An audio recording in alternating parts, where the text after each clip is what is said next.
So I'm sitting today in Dallas, Texas, inside the production studio of my friend, mentor, and past accountability partner, Matt Manero. In 1995, he launched commercial fleet financing from his apartment with a folding table and a phone, and has now funded over $1 billion in transportation equipment. Because of this, he and his company has been recognized by Inc. 5000 as one of America's fastest growing private companies. As a sought-after speaker, Matt has collaborated with business development programs such as Business Finishing School, where we first met, Coach Bert's Munster Producer Program, where he co-leads the Founders Intensive, and most recently created the Attack and Conquer Bootcamp with Judge Graham. He is the author of the books The Grit and You Need More Money, and has influenced thousands through his Facebook Lives, podcast, YouTube channel, where he brings raw and practical knowledge to the table from the expertise of his and his guests' experiences. Matt's other major proud accomplishment is being the husband to Rocky and their three boys, John, Jack, and Julian, the Juice. The Juice. Who I've had the pleasure to meet over the past few years. And Matt, it's an honor to be able to share this time with you today. Dude, it's so great to have you. Thanks for putting it together. It's just a pleasure to have you. Awesome. So outside of everything that you've shared on your podcasts and your Facebook Lives, which I'm going to make a strong referral for everybody out there to make sure they download before we even get started. Going from working, for yourself has a backstory. High school, college, what was that like? How did you know, where did you want to go to for school? What did you want to do at that point? And then the transition from college, working, and then coming here. Yeah, I mean, I guess everybody has their own interpretation of what was good or what was bad. There were a lot of things that were wonderful about my upbringing, and there were a lot of things that were terrible about it. But I was a very good high school football player. Was going to go on and play college football for sure. Got hurt my senior year with a pretty bad neck injury, and that was the end of it. And so I literally applied to one college. I was working in a restaurant through high school, and I applied to a cooking school, and that was the only school I got into, so that's where I went. My mother drove me up to the school and dropped me off, and I met some truly incredible friends, lifelong friends there. But my mother used to say, the place was called Johnson & Wales, and my mother used to say, Johnson & Wales was the perfect place for you, and I would agree with her until, really the last 3 or 4 or 5 years, where now I actually fight back and say, you're wrong, Mom. It was actually the wrong place for me. It didn't push me, didn't challenge me. It was just a place where, I could be average and be better than most of the other people there. And, that's really not the place you want. Yeah. And if you look at what's going on with my oldest, you can see the exact opposite stance that we're taking, right? Which is, and I just had a guy from the Air Force Academy. My son's going to the West Point, but I had a guy from the Air Force Academy talking the other day, and he told me this amazing. He said, you know what happens at the academies? He says, you have a choice, and the choice is to be elite or the elite of the elite. I said, what do you mean? He said, everybody who goes to the academies is elite. Every kid, whether it's Air Force or Navy or Army, they're all captains of their football teams and on the student council president and honor society and all district. Every one of them is. He says, the difference is, will you be elite of the elite? And he said, there's one way that we define it. I said, what is it? I got to tell Johnny Boy. And he said, it's when you finish the obstacle course. The elite will rest and look at their times and go quiet.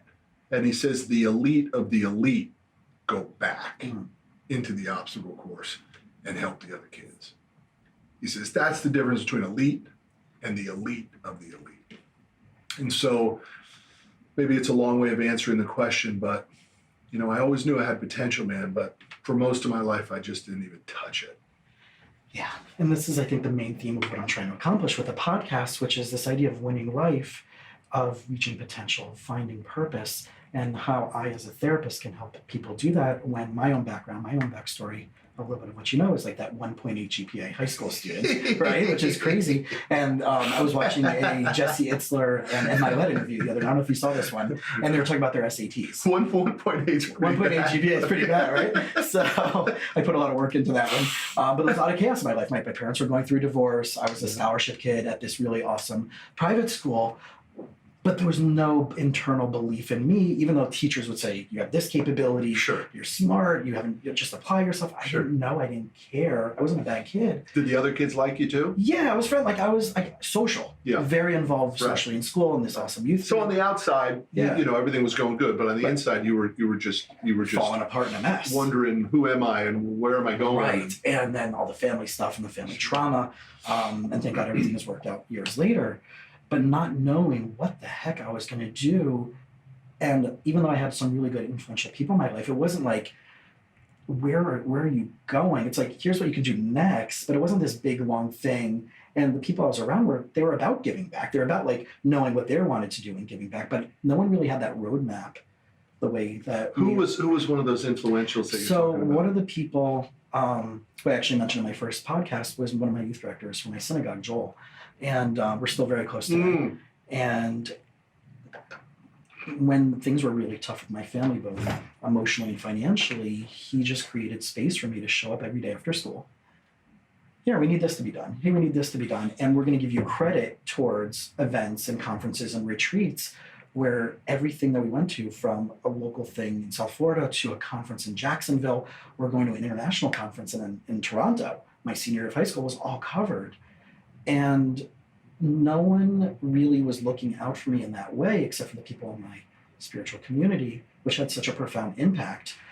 And one of the youth directors from another synagogue, David Lindenbaum, one weekend we were sitting, it was the end of my senior year, he's like, all right, so what's the deal? Where are you going? Where are you going? And at that point, I think I was rejected from my first choice school, which was University of Central Florida. And at that time, it wasn't UCF that it is today with the sports and everything. It was like, if you don't get into UCF, you're doing something with my 1.8 GPA. And he's like, why don't you go to Israel and study in a yeshiva under like a pre-rabbinical type program? I didn't even think about it. Like, it was not even anywhere on my radar. And like, yeah, I'm into Judaism. I'm into my community. But I never thought about like actually going abroad and spending a year in Israel. And then I'm like, how am I going to pay for it? How am I going to do all these things?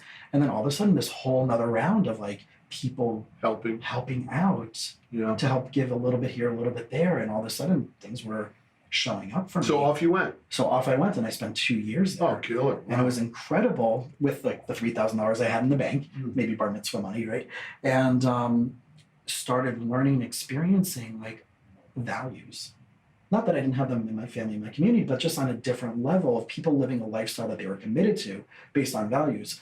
And even though it wasn't always everything that I wanted to buy into, but I saw a lot from that point, and I started seeing, okay, wow, I can do stuff. I started connecting, I started teaching, I started sharing ideas and thoughts, came back to America, and then started working at different synagogues and youth group stuff, and then seeing that it's now slowly plugging into place. And then I started talking to my students and these youth group kids, and like, I'm kind of doing therapy. And then that was the next step after working at Princeton University, where I went to graduate school for all of that. So it was like, I'm doing therapy, I might as well get paid like a therapist instead of like a nonprofit. Well, person. I mean, can we all agree that what we learn in school has really very little bearing on what we're going to end up really doing in real life? Right. It's so irrelevant. Yeah. And that's a lot of that I'm bringing to the table today of with my clients of whatever that purpose is, you may not get it in school. At least high school. At least in high school. College, depending on what program you're going to. My cousin is going through some stuff like this now, and he has his bachelor's, and he was doing a master's in CPA, and he dropped out. And because he wasn't finding that purpose in what he can do. And now he's trying to create a program with a buddy of his to do leadership and to do self-esteem stuff. And he's loving it. And I'm like, but you can do that as an accountant and help people do that in their businesses and build self-esteem and market. So, but they don't teach that in school. So I think that idea of like needing to have people like these things in our life support. Well, there's a lot to unpack there too, because kind of what you're saying, dude, has been just great advice, and everybody wants to do this, is it has to be something completely different. And I mean, we're a perfect example here at Commercial Fleet, where there's not a customer that comes into this office to sign contracts on a new piece of equipment that hasn't watched some of our videos which are motivational, hopefully, and mindset based and business strategy and stuff like that. So it doesn't have to be this right hand turn. It actually should just always fall under the core umbrella. And in your example of the accountant, I mean, somebody's got to pay the bills. Right. So being a great accountant who helps customers build better businesses by fixing self-esteem and that sort of stuff makes you a better accountant. Right. You know? Right. But they're not teaching that out there. And I think that's what our community of entrepreneurs are doing, is seeing the other side of the coin, and how you can actually do your core business, but also bring extra value. Yeah, but there's a lot of misinformation in that too, dude. Entrepreneurship is a very hard road, as you know. It's an extremely difficult road that most people should not go down. That accountant should stay an accountant and try to do some of this other stuff on the side. I know a guy, in fact, he's an accountant who stopped being an accountant altogether to go, build out these coaching seminars and all this sort of stuff. I'm like, I don't get it. Well, why couldn't it be both? Why do you have to stop the rev gen over here and put the pressure on the new business, right? It's crazy. So how do people know if they should be that intrapreneur working in the business? And I know you're big on this idea, right? Being the intrapreneur versus knowing if you're an entrepreneur. So how would you define that? And how would you help people to really check themselves to know which one? Well, how good are you as an intrapreneur? I mean, if you're, in the bottom 20% of the sales force, and now you're going to go into business for yourself in which you're going to be the director of sales, probably not a good idea. But if you're the number one salesperson in that organization and you have mastery over the content, and it just comes down to trading dollars, maybe you should. The downside is, what most people don't realize is that, like in our office, our top guys are highly compensated. And I'll just take one guy as an example. He makes 50% commission. It's a massive commission in our industry. Well, that's a 50% profit margin for him. If he goes into business for himself, he'll be lucky to have a 20% profit margin. So most people never think about that. In fact, what they think about is not the 50% going to them, but the 50% that's going to the boss. But wait a minute, the boss is paying for the office, and he's paying for marketing and accounting and human resources and IT and health insurance and taxes and franchise tax and litigation and reserve accounts. And when, the AC breaks, all that sort of stuff, but you're still getting your 50% margin, right? It's just, entrepreneurship is just not what it's cracked up to be on social media, dude. And I cannot preach that enough. This hashtag grind and hashtag hustle, it's bullshit. Well, that ties back into your most recent process, right? So when we met a few years ago through Business Finishing School, you were going through this whole torch process, which people can find that whole video on how you torched your business. And I really, and they can go check that out, the psychological side, the behind the scenes side that not everybody sees. Yeah. What was going on in your life before that to what's going on into your life now? And that transition, and what's that done for you? What's that done for your family? What's that done for your health? What's that done for your soul? It's hard to believe what it did. I mean, what we're talking about here is Business Finishing School, something that you and I went to. How did you get to Business Finishing School? I had a buddy of mine who's a chiropractor through my neuroemotional technique community, who for about 1.5 years, 2 years, said, Jason, you got to go to this thing. And what is it? It's business. Like, okay, but I'm a therapist. I'm not in business, right? And which is such a crazy, because they didn't teach us to do business. They taught us to do therapy. Going back to our original points, for about 1.5 years, every time I would see him, Jason, you got to do this thing in Dallas, this Business Finishing School thing. And I had such anxiety. I'm a therapist, I'm a healer, I'm a connector, I'm not an entrepreneur. That's for the rest of my family, who we have this, as you know, third generation family furniture business. And I chose not to go down that path. And so if I do that, then am I like that? Am I also like, then why am I doing that? Sure. Am I a sellout? Right. Am I a salesman? Because growing up in South Florida, it's kind of like being the scholarship kid, being the kid who grew up with my friends who were getting the Range Rovers at 16 years old. And I was the kid who wanted, not the kid who had. I saw that world as a very psychologically challenging world for me. Of you're not going to be a nice guy, you're not going to be a good person. And that's what I grew up in South Florida. Even though there are people out there that are good people and are charitable and live with core values, but there was something unconsciously that held me. So finally, he's like, I'm giving him. I guess he had the discount ticket, and I'm like, wow, this is $1,000 for the weekend. That's a lot of money for me, as a small business owner making whatever I was making at the time, and threw it down on the credit card. Oh, that's awesome. It was scary as hell. Sure. And I sit down next to you, and we start talking, and I'm still overwhelmed, freaking out. I'm like, taking notes on everything. My heart's pounding, loving all of this. I know, it was awesome. What I've been holding out on 2 years. This guy's been right. Where is this? Where does this content come from? Right. It was mind blowing for me too. I just never experienced anything like it. And I raised my hand too. I said, I'll take it. I'm in, right? And we both signed up. Right. Put us in the accountability group. And you knew Rick longer at that point. Rick, similar to your friend, had been after me for years to come, just begging me, come to my business finishing school, come to my business finishing school. Nah, I'm good. He would say, dude, you're not good. I'd say, no, man, I'm fine. I love this, man. He said, dude, you're a mess. You're sweating through your shirt. Look at yourself. You're insane. And I was, but that was normal. I didn't know there was something on the other side. It's a huge takeaway for somebody today that, don't look at where you are as normal or appropriate or acceptable. Just be open to thinking that there could be another way to live. And then go model a few people and try to go get and taste that, because if somebody told me that in just a couple years we could be on this side of a business experience versus what I was for 18 years on the other side, I would not have believed them. I didn't know this world in business existed. So for people who don't know, you haven't heard some of your stories, what was that life like pre? And what's it like now specifically, right? I know health has changed for you. Family time has changed for you. Yeah. And the environment here has changed too. I mean, I started a company from nothing. In 1995, I was 25, started an equipment finance company, financing trucks, trailers, equipment, very blue collar customers, trucking, towing, construction, moving. Those are our primary industries that we work in. Started from nothing. And the first 10 years were terrible. As bad as you could imagine. Look, I tell you, I was just saying this the other day to somebody. We had a company picnic. And they were asking me, tell us a story of the early days. I said, all right, I'll tell you a story about the early days, because my COO recently said, stop telling stories about the early days. It doesn't impress anybody anymore. She says, you're better than that. It dates you. Mm-hmm. She's like, what I think you should do is talk about the present and the future only. Stop talking about the past. So by the way, you want people to hold you accountable like that, right?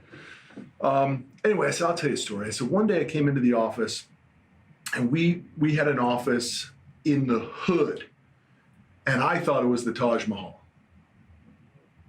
I remember buying a house and walking through, not buying it, we ended up buying a house, but we were walking through with the realtor, and she said, you guys could really fix up this kitchen. You could put granite countertops here. And I remember saying, well, what are granite countertops? I didn't even know, I didn't even know, man. I mean, who was teaching? Who was showing you this other side? I didn't even know what she was talking about.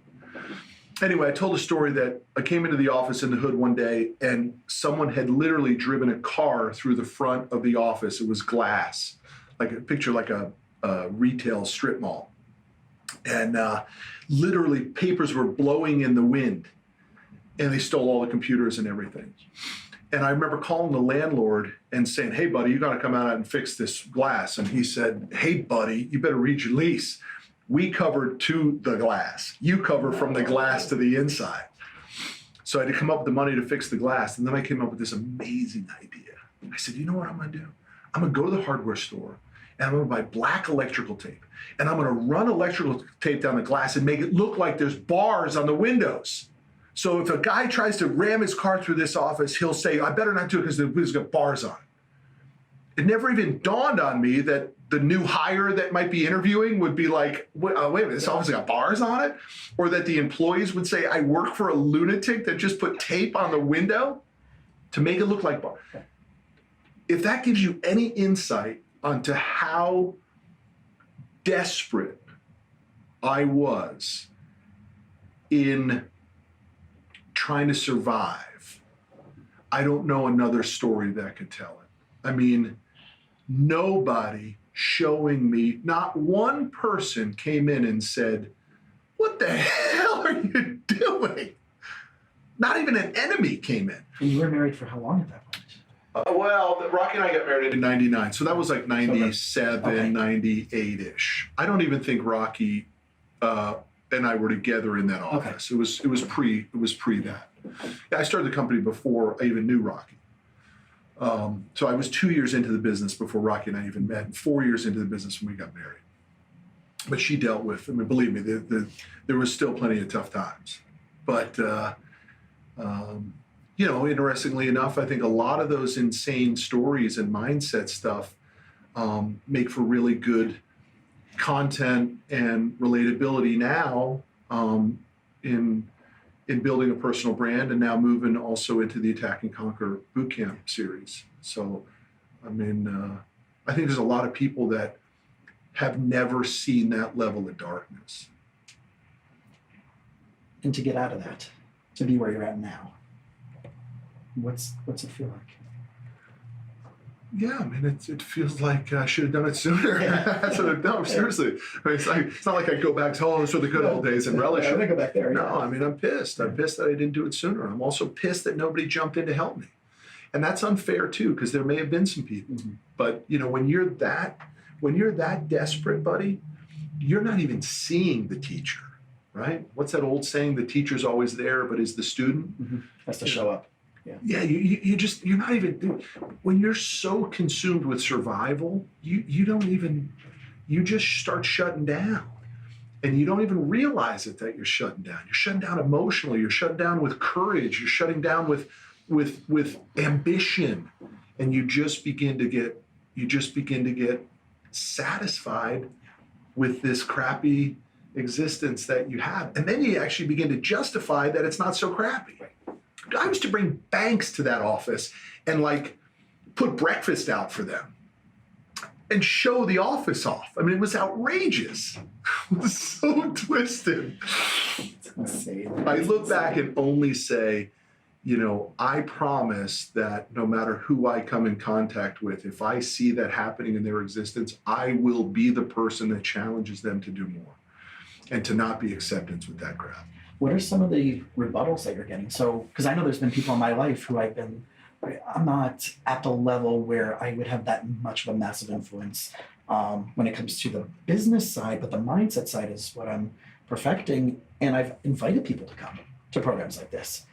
And one of my buddies who started his own private practice in a specific field said, I'm going to tough through my first year. And I wanted to reach through the phone and slap him. He's now out of business and working for someone else within 6 months. Yeah. And I'm like, okay, well, can you do this? Can you do this? Can you do this? He's like, I don't know, $1,000 or $800 Sure. per weekend is too much. Yeah. How do you get people to learn how to invest in themselves? Because I find it even in therapy at a certain price point per hour, people are still afraid to do that. People haven't morphed into the new economy, buddy. I mean, listen, you can't start a landscaping business anymore. You're not going to go ahead and make hamburgers. You're not going to make coffee for $3 and compete with Starbucks. It's over. Most platforms that 20 years ago had a chance through grit and toughness and just stick-to-itiveness, they don't create the same opportunity. And what we like to say at Attack and Conquer boot camps is, you know, you got to learn how to play chess, because checkers ain't going to make you any money anymore. Checkers in most industries has expired. People think that all these, listen, they look at Slack, they look at Instagram, they look at all these amazing valuations that are being created on these relatively young companies, and they say, oh, that's like a Steve Jobs or, you know, a Bill Gates, that's an Apple or a Microsoft story. No, it's not. That story started in Silicon Valley, funded from day one from venture capital funds, with the smartest people in the room, beta testing everything, testing the marketplace for how much can we charge, what does the product offering have to be, and then it launched. It wasn't these guys in the garage. You don't hear those stories anymore, buddy, of this guy was a rags to riches, started from the garage. The big hits are ones that started in incubators. And so people need to understand that the platforms that we are in matter. The platform is the business that you're choosing to go into is vital.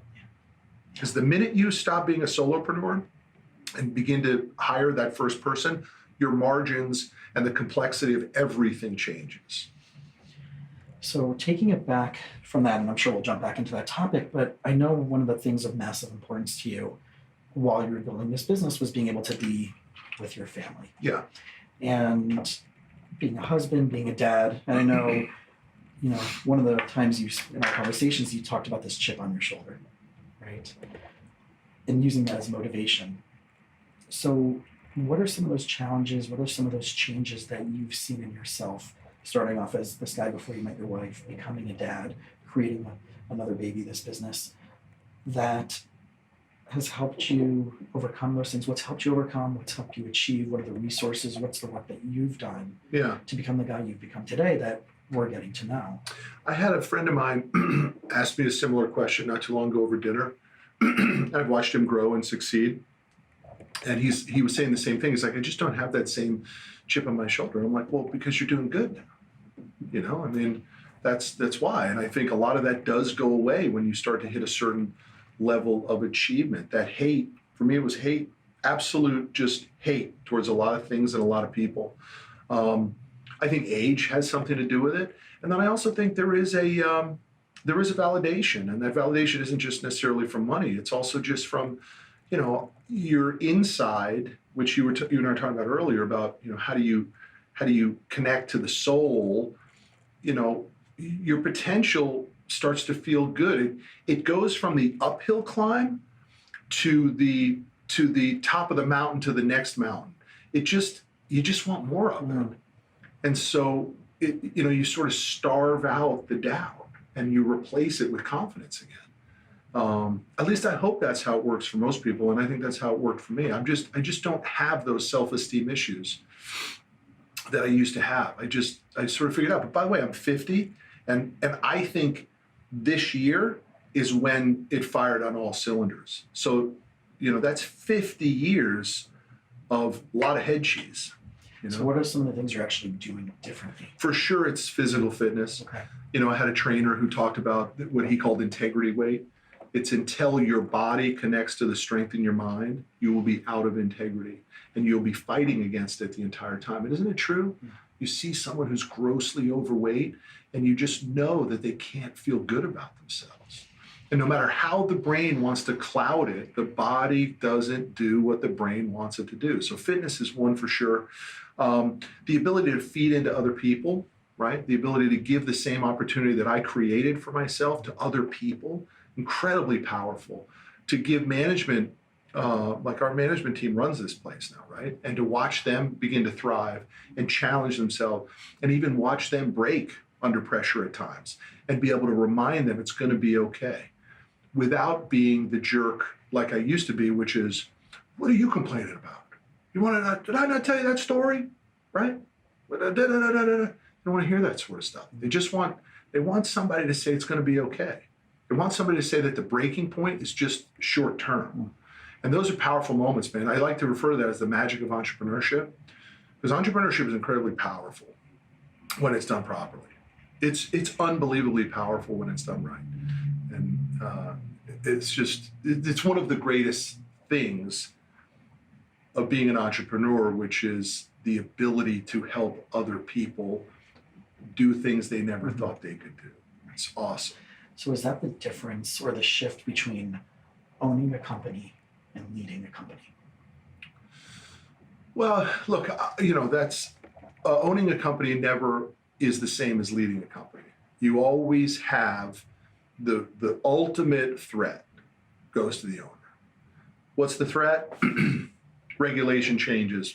2 planes hit skyscrapers, the economy stalls. Fraud, harassment, right? I mean, the leader of the company might be to blame for the IT guy flirting inappropriately with the receptionist, but the owner pays for it, right? So that's a big problem in ownership. It's just the cross that we bear as the owner. And some people can't deal with it. I happen to love it.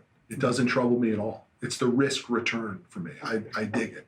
So people who are risk aversive shouldn't be going into that stance. They're better off working for someone else. They're better being that entrepreneur. They're better being a 9-to-5 type of thing. I think that's fair. I do. I think if you don't like being in the deep end and kicking hard and relishing that, not being paralyzed by the fear to get to the side of the pool, but you actually can calm yourself down. And the greatest get calm in the darkest moments. Despair of the abyss is, comfortable for the greats. So I want to shift a little bit to investing in yourself, right? You talked about working out, you've talked about spending more time with family, your role changing here in this company. I remember one of the stories that you told us, I think when you first started out, you would go to this used bookstore and you would pick up the audio cassettes, right? Yeah. So I did. I would go to Half Price Books here in Dallas, and then I would go to the clearance rack at Half Price Book, and I would buy, Brian Tracy's How to Sell Like a Master for 99 cents. Dude, for me, that was college courses, dude. That was all I wanted to learn. And, to get it for 99 cents was incredible. And then what I learned is if the program was multiple cassettes, nobody ever, and I bought hundreds of them, no one ever went past the first cassette. Most of them were halfway done. And those were just incredibly, for a competitive person, you know what I'm talking about. Yeah. Those were like, oh man, I'm gonna beat the guy who owned this one just by listening to the second one. And then I would get consumed by, dude, there were multiple times where I was saying this to somebody not too long ago where like I would be in a frenzy to find my tape for the day. What am I going to listen to this morning on the way in and the way out? And I would sit in the car, dude. I would listen to them over and over and over and over, like freakish. Is it crazy to now realize you're the guy that people are now freakishly listening to? And I know I've told you a few stories about some of my clients that I've turned on to your stuff, and one of them you gave a really awesome shout out for their wedding 6 months ago. Yeah, that was great. And one of my other clients has really just been like obsessed with doing this because he works in a really awesome company. He's been trying to take leadership roles, everything that you talk about in your book, and then creating value and then asking for more. What's it like to go from that point to now being the person who's leading workshops, who's leading seminars, who has this really incredible book and this really incredible platform? Has that ever kicked like the realization of that you were the guy in the car going to buy the 99-cent books and now you're the guy creating all this? No, stuff? It doesn't. I don't even look at it that way. Yeah. I mean, yeah. But, we have a mutual friend in Hank Norman, and, Hank Norman says the hardest part for the expert is to realize that you can unpack your expertise, right? And he actually goes a step further and now pushes people out of purpose that you have to. Yeah. It's not good to just be the expert. You got to tell me how. You got to share it. So it's pretty cool in that regard, but it's always bizarre when you see somebody and, you think they're being weird and standoffish and you can't quite figure, you're like, what, is this kind of like me or something like that? And the only reason is you realize they're huge fans of your book and your podcast and they don't know how to approach you. I mean, it's just a bizarre thing. And that certainly doesn't happen often, but when it does, it's bizarre, but it's cool at the same time. But my life was never meant for that, dude. My life was to provide for my family and to reach a version of my potential, which I still think I haven't even come close to. Mm. So that takes us to this lifestyle by design, which both I know you're a big proponent of that, and I share that a lot with my clients. So what does it specifically mean to you, and how can everybody who's listening out there apply that to their life? Yeah, I mean, people should start with the end in mind. And what is it? How do you want it to finish? What's it supposed to look like? Where does it finish on the beach or does it finish in the mountains? Right? Where does it finish on Friday and Saturday nights? And with who does it finish with? And how do you get there? And when you get there, is it steak? Is it lobster? Is it salad? Is it a $9 buffet? I mean, what is it? Because the one thing that happens, my friend, is it finishes. And why can't you reverse engineer that? Why can't you live backwards to figure out how it finishes? The one variable we don't know is whether we have time to get there, right? But to me, the way you build out your lifestyle design is by designing it from the end backwards. If you remember at Business Finishing School, it was that video we did. What if you could relive? What if you could see your life the way it ends, right? And that helps me, and I think it helps a lot of other people. It's a huge component of the boot camp where we build out a person's end game. Literally, how much money do you want to make? And then we go and we put them through the exercise of, and we just did this in our September event. Guy says, I want to make $1 million a year. Awesome. What's your profit margin? 20%. Super. Let me go ahead and do it. It was $6.3 million. We're going to take 37% of taxes out. You're going to be left with that leaves you with $1 million. Now let's go further to get to the million. What's your average sale? $3,000. Great. Now we're going to figure out how many of those sales we have to make. Then we're going to go a step further. We're going to figure out what's your close rate. Well, and we came out in that situation that his sales team needs to be making 50 calls a day, quoting 20 transactions to sell enough to get to the revenue of $6.3 million, to pay the tax bill at a 20% margin to get him $1 million. And I said to the group, these are pretty sharp guys. I said, how many people in this room have done this? And one guy raises his hand. He says, I do it at every stoplight. I said, well, what about the other 19 of you? No, I'd never done that. I'm like, but then how did you ever think you were going to get to $1 million? It's amazing because I do this with my clients, right? Relationships or goal planning, whatever it may be. And right, we're always trying to solve it from where we are now, looking forward, as opposed to, well, let's do that reverse engineer. And that phrase reverse engineer kind of has been like watered down over these years and been made cliche. But I really do believe, like you do, that this is the only way to get somewhere. And I know that you have this very controversial viewpoint of the dollar amounts, right? Happily controversial. Yeah. It's life-saving controversial because people aren't talking about this. And I know when we were last together at the Evan Stewart's Obsessed conference, like you put it up there, right? And this is something that you stand by. So what is that? The publisher of You Need More Money took it out. I think this is what you're referencing. Yeah. They took it out. They said it will alienate the American public if I put that in there. I said, all right, you guys paid me the advance. Well, okay, so be it. But every time I speak, it actually was beautiful because I say, you guys get a piece of information that the publisher said the American economy wasn't ready to handle, right?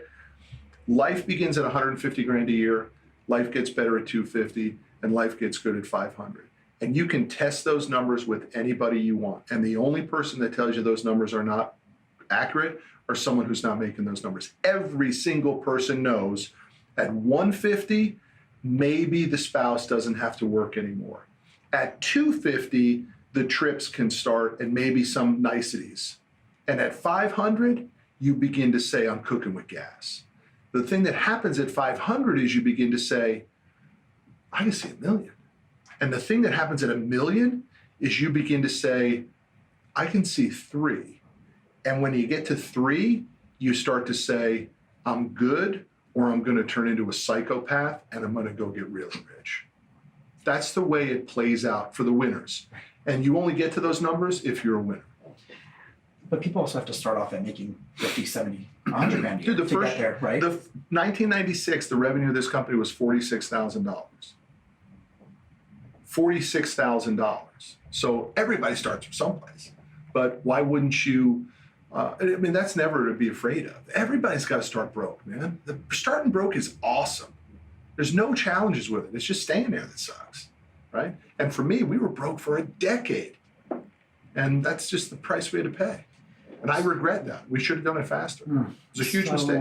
With the mindset of the economy can go either direction in 2019, 2020? No, it won't. It won't. Because you're looking at the national economy. You just need to look at your economy. Your economy will not be affected by anything. It's a massive marketplace out there. There's 3.5 million truckers in the United States. If half of them went away, there's 1,750,000 truckers in the United States. I need 3,000. That's it. The only economy I need is 3,000 truckers to finance a truck with us. So if it's harder, so be it. If it's easier, so be it. But you know your numbers. I got to have 3,000 truckers buy a truck. But there's 1.75 million chances in trucking. Well, what about in towing? And what about in moving? And what about in construction? Oh, forget those 4. They all went out of it. Okay, we'll go after landscaping companies, or we'll go after plumbers, or we'll go after electricians. You got to find a way to win, man. So where does the accumulation mode idea come in with all this?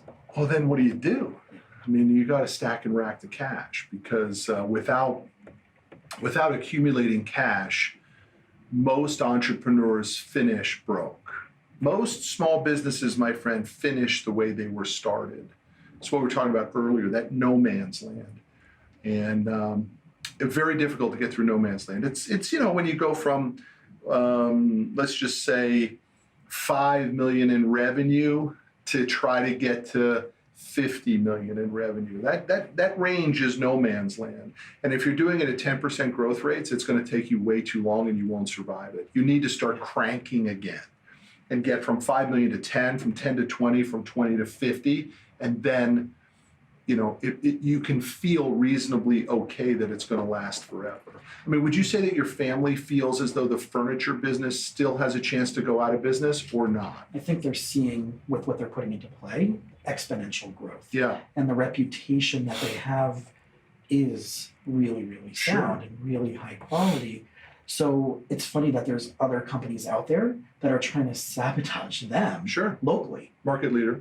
As the market leader, as people who, because they're not being able to get the relationship that they're going to get with my family, that they're going to get in some regular company.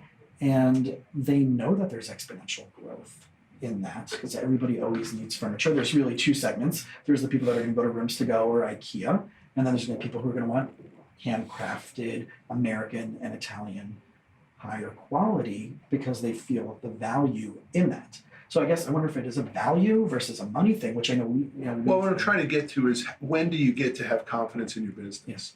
Because, and the only way you get confidence in your business is not through the grind and the hustle and through motivation. It's through the structure and the roadmap. You have faith that if we do this, if we block and tackle, if we chop wood, we will eat. And that applies in any type of economic situation. Most people get caught up in the excuses of this could happen or that could happen. Listen, we're going from 5,000 square feet to 13,000 square feet in what we know will be a slowing economy. There's no question, and we're in it right now. So what? It's a huge world out there. Let's go get it. Let's go play our game. Let's go fight our fight. So what about the other companies out there? Someone who's starting their business, they got to a certain level, they're putting things into place, and it's just not growing. Yeah. At what point do you know, or how would they know, what would they need to do to double down versus saying, I got to take my losses and try a different vertical? Yeah, it's the ultimate question, right? I mean, it goes back to this platform piece. How do I know that it's worth my time and my effort to double down? Because sooner or later, you get massive pressure at home where he or she starts telling you, listen, I had the pain. Where's the gain you promised me, baby? You told me it was going to be worth it, right? Well, I ain't seeing it. And I'm not seeing it year after year after year. It's terribly, terribly debilitating. But you have to know that someone in the platform that you're in is killing it. And you must model that person. So if you can't pick someone in the therapy business who's just kicking butt and taking names, and you can get to them to figure out what their process is, that's a big problem. If you're in a business that's a dying business, I always use the printing business. I mean, really, when was the last time you print? Who prints anything anymore? Right? I mean, we printed this paper, but I'm talking custom stuff. I mean, and they're only going to one or two places. Why would I go to the guy on the corner if the guy on the corner wasn't as good as Instaprints? So what's the challenge for that guy on the corner? It's terribly challenging for him. He has to reinvent. He's got to figure it out. He's got to model Instaprints. But wait a minute, I don't have the money. I can't reinvest. I can't be an Instaprints. Then you have to figure out what is Instaprints not doing great that you could start to do great. But if you can't figure that formula out, dude, you got to close up shop. Because otherwise you're breathing in fumes for another 20 years if you're lucky. So before we were talking about that same process when it comes to relationships, right? How does someone know that they're in an abusive relationship? How do they know, if this is what they're used to, this is what they're trained to be, how do they get out of that? Dude, you model. You go, I want to be married forever. Great. Then we should be talking to people who've been married 70 and a half years. By the way, Rocky and I have that in our world. Her grandparents were married 70 and a half years. Unbelievable marriage. Not a lot of money, very simple lifestyle, tickled pink-dyed 3 months within each other. Still, by the way, knocking boots in the nursing home. I mean, model the great ones. But what do, dude? We model someone slightly better than us. Or worse, we model someone slightly below us because it makes us feel better. We don't model the badasses. So with technology, especially today, there's no more excuses to not find a Nothing resource. can never replace the face-to-face, Right. dude. We can all listen to that person on social, but you just don't really know what's going on, dude. You need to have somebody tangible in your life. You need to have an Uncle Bob that you can go out to lunch with and sit down and talk about truthfully. But what do we do as entrepreneurs? We're terrified to tell the guy the truth. Mhm. We have to tell him, no, it's going great. Really? I thought last week you told me it sucked. Yeah, it was shitty last week, but it's amazing this week. No, it doesn't work like that, right? So got to go find people to model. Got to make sure the platform is a real platform that has longevity, has need, has uniqueness, has sustainability, has growth. And there's plenty of them out there, but there's plenty of them that aren't. And people are going into business thinking that just because we hang the shingle, we're going to get rich. And it doesn't work like that, dude. It's chess, not checkers. So how do you apply this as a dad? Because since I've met you, right, your kids have come to BFS. I know that there's a ton of things that you're doing at a deep level to show up and be there for them. What is your philosophy as a father? Look, I think a lot of the success we're having with our children is connected to my wife, which some of that is connected to me because she doesn't have to work, so she can pour into the children. She has a lot to do with the success of the kids. But the one thing Rocky and I both agree on is we have high expectations for our children. And I think when a lot of people hear that, they think like, oh, you're putting tremendous pressure on your kids. Listen, I'm not putting pressure on my kids to have great grades or great SAT scores or even get into great colleges. I'm just having pressure of expectations that they can achieve great things through the belief system we have in our children. We tell them constantly, you can do anything. I tell my boys, particularly my middle son, Jack, because I think he has a natural ability. I say, I want you to go find that kid who's on the outside of the circle today, and I want you to bring him in. That is your power, Jack. Go find that kid. And every day he comes home and says, man, Dad, there was this kid, and he was kind of at the end of the table. I told him, you're with me. Come on over here with me. Man, what, you think that skill set doesn't play out? That doesn't produce a winner? Who gives a shit about your SAT course? When you can do that to that kid, dude, that's I think some of the stuff that we're producing within our children is the ability to be that confident to help the other person, you know. And I think that matters so much to me because I have so many memories of somebody not doing that for me when I was a kid, you know. Wasn't my old man, wasn't a coach. Hell, I remember wanting to go to this football game, this high school football game in the playoffs. And I remember asking my old man, he said no. I didn't have a friend whose dad was going. I called my uncle. And I asked my uncle, hey man, would you take me to that game? My uncle said, yeah, I'll take you to that game. And I sat on that porch.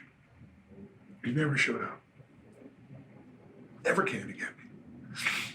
The last person on the planet I could think about, maybe you take me to the thing. And he still let me down. So the thing that the Rocker and I do with our children is we force them to see that and to have the power to bring that kid into the fold. So you ask, you know, where does our strength in parents and why are we raising good kids? I think it's expectations, and it's not expectations for what most people think. I expect you to be superhuman as a person. That's what I expect of my boys. So this whole idea of core values, not just on the business level, right? We brought that into your company through the torch process, through business finishing school, but in your life as a man, as a dad, as a husband. Yeah. I'm so over and over repetitive of core values with my clients that I had a couple that came in recently, a young couple, and there's some major issues. And I said, I can't help you until I know your core values. Yeah.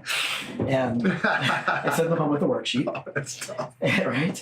And because it was a core value problem, it wasn't, and why they weren't connecting, why the things happened in their relationship that happened is because they probably were they're so young. No one sat down with them and did this stuff with them. They're 25, 26 years old. And I didn't even get into the issues of why they came. I saw them for 3 sessions. Session 1, between session 1 and session 2, I said, I want you guys to each write your core values. Come back with that, personal. Between session 2 and session 3, I said, I want you guys to write your relationship core values and come back with that. Yeah. And that was it. It's deep work. It's simplistic. But it's deep work. You remember going through it. Yeah. I do too. I mean, that was one of the first questions Sapio asked me over lunch that first time when I first met him all those years ago. What's your core values? I didn't even think I was talking about. You know, it's deep work. To get those core values right, man, it's deep work. I mean, we have our 4 core values at the office. I have my 3 core values in my life and at home. The 3 core values at home are good friend, great husband, hero dad. Chose hero as an important word. Knowing, I also chose good friend because I know I really can't be a great friend. I just don't really have it in me to be a great friend. The best you're going to get out of me as your friend is a good friend. I won't screw you. I won't steal from you. I won't cheat. I won't do any of that sort of stuff. I just know that I'm never going to be the guy that remembers your birthday. I just don't have a system in place for that. You know, I'll show up for your funeral with respect, but I just don't know how to be a great friend. But I do know how to learn to be a great husband, and I damn sure know how to be my version of a hero dad, right? So picking those 3 things, like everybody out there is trying to juggle everything, right? That work-life balance, all these topics, all these categories in life.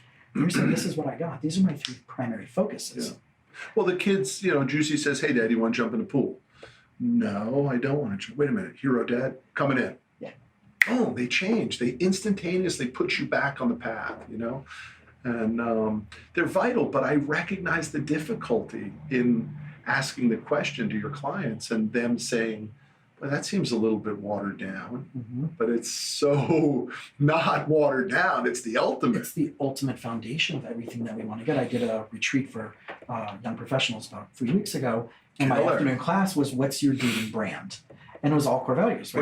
What's your dating brand? How are you marketing yourself? Okay, got it, yeah. Right? If you're out there dating and you're coming back to these retreats, which was like a single retreat for young Jewish professionals, you're not maybe doing something right if you're coming back to these things year after year, right? So I was there. I finally transitioned from being a participant to the staff. That was my excuse, right? Since I was leading all the workshops. Why aren't I there? Right? Why am I still going? And I gave this, and it was all around core values. Dude, I love that class. So. And I snuck it in, but it was all about the core values. I gave them the worksheet, and I had them put stickers on what are your 4 or 5 personal core values. And then I said, okay, so now let's go into dating. And while you're on a date, and I know Rick did this when he was dating his now wife. When you're on a date, what are the top 3 values that you want to see so no matter how good looking the person is across from you, that if it doesn't show up, you're going to swipe left in real life, right? And they did it. And then after we went through this process, I said, okay, so you're all in your 20s and 30s. I want you to go back to any significant dating process or even someone you went out with longer than you know you should have. Yeah. And I want to know, if you were to go back through these core values through that lens, how many of those people would you date again? Sure. One girl raised her hand, and of all the 35, 40 people that were in the workshop, and one girl said, I would only go out and date one person again. No one else raised their hand about going back and dating the people that they spent that time with. So can you imagine like the days, weeks, months, and probably years that they've wasted? For sure. Yeah, and that, you're talking personal. What if you went, we just we're talking entrepreneurship. Just think about that. Core values fixes 90% of the problems in an entrepreneur's business. The hiring problems go away, the firing problems go away, the management goes away, the expectations, the goal setting, the missing of goals, the conversation connected to the missing of the goals, all of it goes away when the core values are in place, because then you just take the person over and you just say, hey, we missed core value number 2 here. What are we going to do about it? Hey, we missed it again. What should we do about it? There's no question of whether or not you're the good boss or the bad boss. You're just managing to the core values. There's no variable. It's just, this is who we are. So it's okay if it's not you, but this is us. It's so transformational. So did you think it allows people to step out of their own self-limitations, self-beliefs, and then, because the core values, one of the ways I kind of describe it is that if you are reaching your ultimate potential, that version on your tombstone, that what do you want people showing up and consistently saying about you? Yeah. And they're like, well, but what happens if I'm not there yet? What happens if I'm not living those core values now? Should I put it on what my core values are now? And I throw back at them, no, what is it that you know that you're going to be living your purpose, your potential? The things that you want to show up in your life that haven't showed up in your life will. Yeah, I mean, I think you're looking at it at a deep level like I am. I mean, something happened at that business finishing school where, we took it to a deep level. By the way, what's amazing about business finishing school, there's 100 and something people twice a year who felt the same way about it, right? The challenge is how does it grow, which is a business model problem. But the principles have changed hundreds and hundreds and hundreds of people's lives and went in one ear and out the other of thousands of people's lives. Not everybody's going to get this core value thing, but the ones that get it get relentless about it. Would you say that that's the most fundamental piece of this whole process? I do. I think the entrepreneurial journey starts with what you'll tolerate and what you will not tolerate written down and put on the wall. Because, what we end up doing in business is we tolerate for rev, right? I know the guy's wearing shorts and I told him that, the dress for success today, right? But I need his revenue, so I better not say anything. God forbid he quits, right? Core values fixes that, So if people created a core values driven life versus or in their career, right, versus a dollar amount driven life, what do you think would change first? Everybody be happier.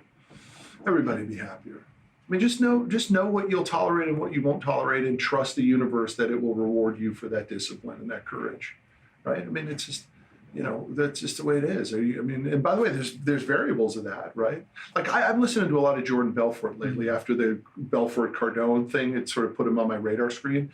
And the one thing I know about Jordan Belfort is he's brilliant. And he would have been ridiculously successful if he had gone the straight and narrow, just like he was ridiculously successful being a crook. So there's variables to all these things, right? I mean, the universe will take care of those who have clarity. And is that really the essential theme of your book? Because, right, it's you need more money, wake up and solve your financial problems once and for all. But the story behind your book is not about the success and the money that you've made for the sake of having success and money. But it was really for a greater purpose, which... Yeah, I mean, listen, everybody needs more money. And, you need more money because, when the paycheck on Friday doesn't matter anymore, that's when life really starts to get interesting, right?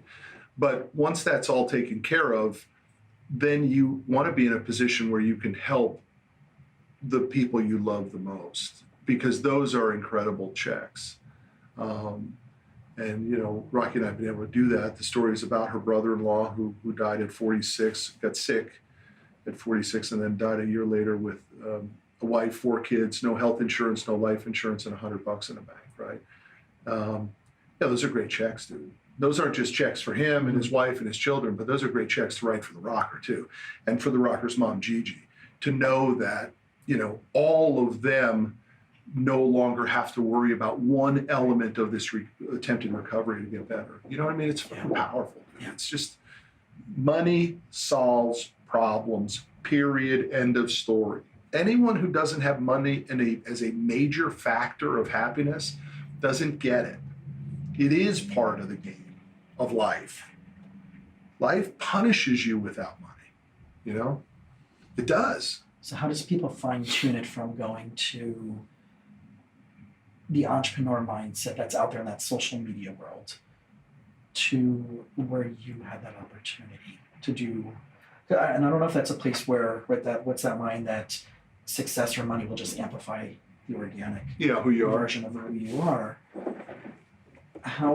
Because I know the focus of the community I'm trying to create is that emerging adult, right? That high school, young adult into their 30s. And with social media and with everything, it's been this glitz and glamour. You're going to make $1 million, sure. Get ClickFunnels, all of a sudden everything's going to be okay for you, affiliate marketing. But the difference of doing it to build a community, to build a family, to support the things that you believe in, I think there needs to be more fine-tuning out there.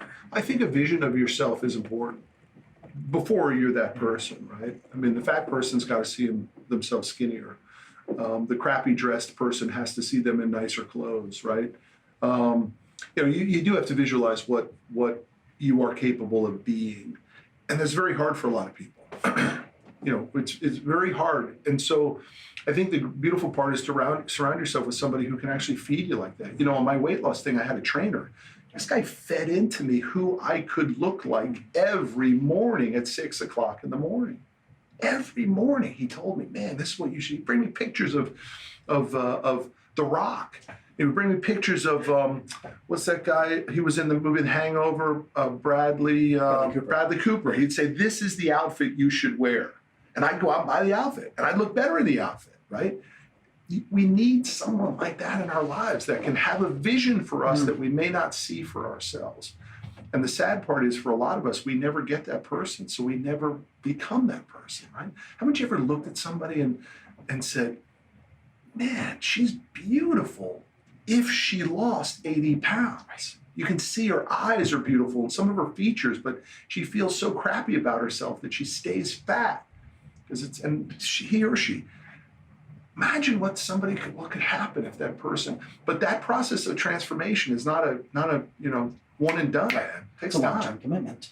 So how did you know it was the right person, right? Because one of the things in this world, and as we're working, we're coaching and doing whatever we need to do, is the idea that we're going to bring people into our lives to help us get there. Yeah. And I know you have a philosophy of higher, fast, fire, the other way around. Well, in this situation, it all comes back to the network too. Yeah. I mean, eventually you have to have a network of winners that you can rely on. I wanted to lose weight. I went to the best shape guy I know, and I said, "I'm going to lose weight. Who do you suggest I go to?" And he said, "You want to lose weight or you want to transform?" And I said, "I want to transform." He said, "There's one guy, Justin Blevins." He said, "That's the guy." That was it. I didn't care what Blevins charged. That was my guy. That was my recommendation. That was a guy I trusted who told me it. Boom, I'm going to Blevins. And it worked out for that period of time. Blevins and I no longer work out. He moved to Colorado Springs to start a church. But yeah, he lives up in the mountains and he's doing this thing. He's awesome. But my new guy is totally different, right? Totally different. My new guy's a bodybuilder, hardcore workouts. And he tells me, I said, we're coming up on a year, man, of losing weight. And so he's like, "Dude, you should get started." I'm like, no, dude, it's been a year. He's like, "Dude, you need to give it 3 years before you see anything." Right? Dude, those bodybuilder guys are hardcore. Like, he calls it being flawless. Were you flawless yesterday? How much water you take? I took in 120 ounces. Like, dude, flawless is 2 gallons of water a day, right? How was the eating? And I got it a little. It's like, are we gonna get flawless? Or we're not. See, I like people like that in my world, dude. What's the rhythms and rituals? But I want toughness. I respond to toughness, which is an appreciation of what a dick my old man was. I actually can now look upon his methods with grace because I've turned them into a positive, not a negative. I want to be around difficulty. It helps me. But you can't expect that. Like, I say to the rocker, "You tell me if I look fat going out of the office." She's like, "Never tell me I look fat going," right? So it's your own thing, So to wrap it all up, this is my on one foot question. If you only had 2 minutes to share your life's wisdom with someone you met on the street, and you knew you would never speak to them again, what would you share? I would tell them that I used to have it wrong. I used to say zebras can't change their stripes, but they can't. I am truly living proof that you can become someone different than who you thought was good. So you can change, man. You can freaking transform. You can go from being broke to not broke. You can go from being fat to not being fat. You can go from being an asshole to not being an asshole. You can go from being a drunk to not being a drunk. Go from being a drug addict to not being a drug addict, dude. You can go from shit to great. You can. And I would just remind everybody that should be a primary focus, man. Be the best freaking version of yourself. Don't go easy on yourself, man. There's too much at stake, dude. It's not the same world, buddy. It's just not. Everything is more complicated now. Parenting. Listen, 20 years ago, we were told to eat low fat. Now we're being told to eat bacon. What's right?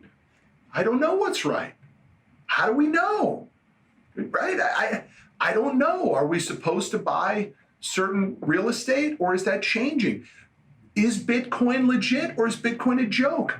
I don't know. Everything is more complicated. So how do you weather the complexity? By figuring out who the freak you are. What the hell do you stand for? What will you tolerate? What will you not tolerate? That's the ultimate question everybody should be asking.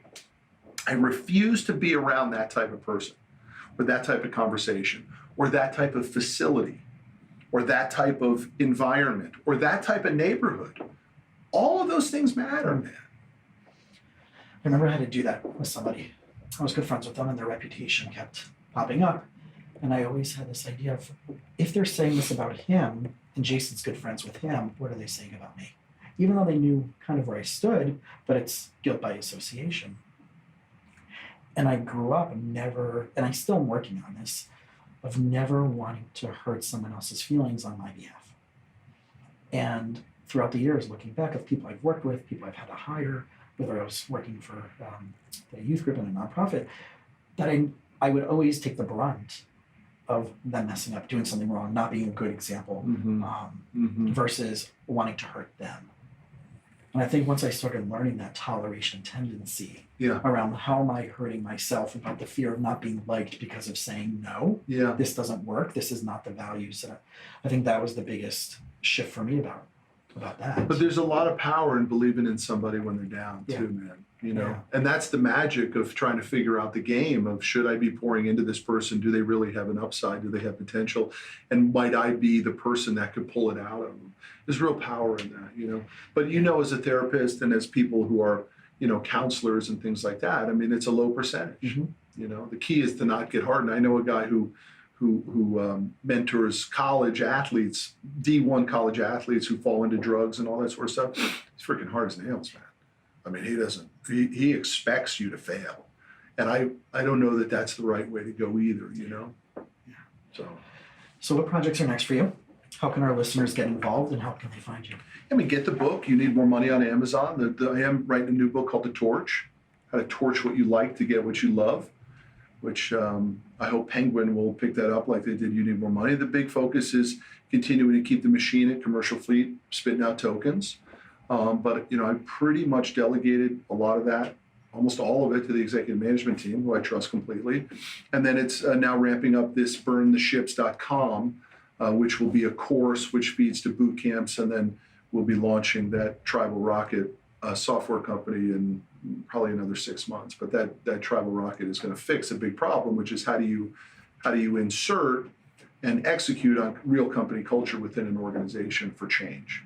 And the way we will build that software is only based on revenue enhancement, profit enhancement, or expense reduction. That's the only way. By the way, culture, for the sake of culture, to play ping pong and all this stuff, that doesn't work in real businesses. They have to drive culture is based on winning, and winning in business is revenue growth, profit growth, or expense reduction. That's it. It's not about, you know, Bob's not a bad person. That's not winning in business, right? It's losing in business. So bringing in the Nespresso machines and the ping pong table, that's not it. That's not the end game. We will have that in our new office. We will have ping pong table and all that. So we actually bought a half of a big rig, and we'll be inserting it in the wall. It will be coming out of the wall when you walk into the new office. It'll be sick. But all those things matter. But all of it is the enhancement to drive revenue, drive profit, or reduce expenses. Any business venture for anything other than that is not business. And is that the goal for the Attack and Conquer? You know, if you come to the Attack and Conquer, we lay out all of our core values and our mission statement and all of our objectives and our KPIs. You know, we expect to grow at 100% a year in Attack and Conquer boot camps and operate at a 70% profit margin. We tell the attendees there. Our company will operate at a 70% profit margin, and in order for us to get that, we will reduce expenses, or we will increase the cost to attend the boot camp to obtain a 70% margin. I'm not interested in having another business that operates at a 20% margin. So what can people expect, right, if they did want to go to that? Well, you need to have $1 million in sales. That's the first criteria, right? That's filter. We want to make sure we're surrounding ourselves with hashtag like-minded, because a lot of the concepts we teach you don't experience if you're not producing multi-millions in revenue. But we will literally build out your 12-month roadmap. We will remove the noise and the chaos, and we will get you and your team totally aligned on the 5 things that you need to do in the next 12 months to grow revenue based on the end game that we create. So it's about 15 pillar concepts that are taught over a day and a half, and it's drinking from the fire hose every minute of every day. But Thursday night's a blast. Bring in cigars, open bar, Texas barbecue. It's always done in Dallas, Texas. Burntheships.com is where people can go learn about it. It's an incredible event. Sick event. Unbelievable event. I don't think there's anything that exists anywhere like the Attack and Conquer Bootcamp.